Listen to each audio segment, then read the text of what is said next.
आज प्रातःकाल एक ऐसी कहानी पढ़ी जिसे सुनकर विश्वास ही नहीं हो सका कि एक साधारण इंसान जीवन के अनेक कष्टों को किस प्रकार सहन कर सकता है।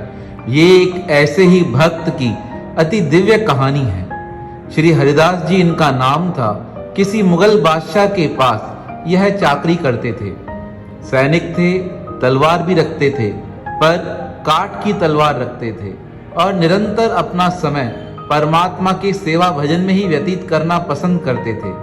एक बार इनके राजा ने इन्हें अपने महल में बुलवाया। अब सारे शहर में तो यह बात प्रसिद्ध थी कि यह परमात्मा के भक्त हैं। जैसे ही कुछ सैनिक लोग इन्हें बुलाने के लिए इनके घर पहुंचे तो यह ध्यान में मस्त थे। ध्यान में ऐसी अवस्था थी कि कोई इन्हें जगाना नहीं चाहता था।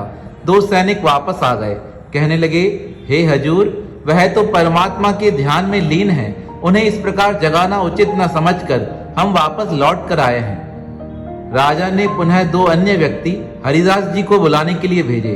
अब वह सैनिक पुनः आए।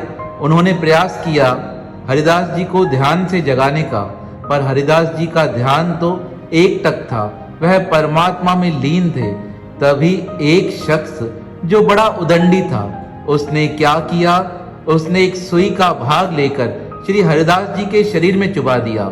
पर हरिदास जी तो परमात्मा तत्व में लीन थे, उनके शरीर को इस सुई का आभास तक नहीं हुआ। अब उस व्यक्ति ने पुनः ज्यादा जोर लगाकर उस सुई को पुनः हरिदास जी के शरीर में गाड़ा, पर क्या देखा, उस सुई का एहसास पुनः हरिदास जी को नहीं हुआ। लेकिन प्रभु अपने भक्तों की लाज रखते हैं। उस समय परमात्मा ने एक विचित्र लीला की। जो व्यक्ति श्री हरिदास जी को सुई चुबा रहा था, उस सुई का संपूर्ण दर्द उस व्यक्ति को ही होने लगा। वह बड़े जोर से चिल्लाने लगा, मुझे दर्द हो रहा है, मुझे दर्द हो रहा है।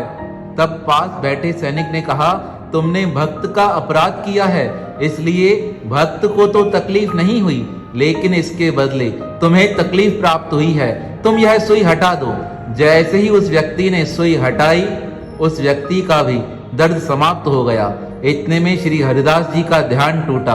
उन्होंने पूछा, क्या हुआ, क्यों आए हो? तब वह सैनिक कहने लगे, महाराज, आपको हजूर ने याद किया है, आपको बादशाह सलामत ने याद किया है, आपको राज्य सभा में चलना है। अब हरिदास जी विचार करने लगे, जिस परमात्मा ने मेरी लाज बचाई, जिस परमात्मा ने मेरा दर्द समाप्त किया, मैं उसे छोड़कर राजा के पास क्यों जाऊं? पर लौकिक व्यवहार निभाने के हिसाब से वह बादशाह की आज्ञा मानकर बादशाह के पास पहुंचे। बादशाह बड़ा नाराज था।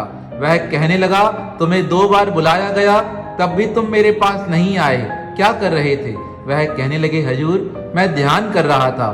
तब बादशाह ने कहा, मुझे पता चला है तुम काठ की तलवार रखते हो, तुम नहीं चाहते कि तुम्हारे द्वारा हिंसा हो। मैं चाहता हूं तुम काठ की तलवार के द्वारा अभी का अभी जाकर युद्ध करो। अब उनकी बात सुनकर हरिदास जी तो आश्चर्य में पड़ गए। काठ की तलवार तो मैं छुपा कर रखता था, पर इन्हें यह बात कैसे पता चल गई?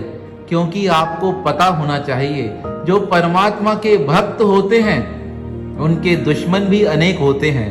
वह निरंतर श्री हरिदास जी की शिकायत करते रहते थे, पर अब तो बादशाह का हुक्म था, उन्हें जाना ही पड़ा।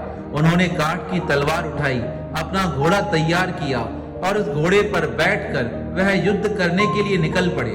उनका प्रण था, वह कभी भी जीव हत्या नहीं करेंगे। सामने से लाखों की संख्या में सैनिक आने लगे इनसे युद्ध करने के लिए। इन्होंने परमात्मा का आश्रय लेकर परमात्मा से, प्रभु से प्रार्थना की, हे नाथ, मेरी रक्षा करो, मेरी रक्षा करो, मेरी लाज रखो, मेरे वचन की लाज रखो। तभी आश्चर्यमय चमत्कार हुआ। जो तलवार उनकी काठ की थी, वह लोहे में परिवर्तित हो गई और अपने आप वह तलवार सामने आए सैनिकों का वध करने लगी। सब लोग आश्चर्यचकित रह गए, यह किस प्रकार हो सकता है? लाखों सैनिकों से एक व्यक्ति किस प्रकार लड़ सकता है? क्योंकि बादशाह तो श्री हरिदास जी को समाप्त कराना चाहता था।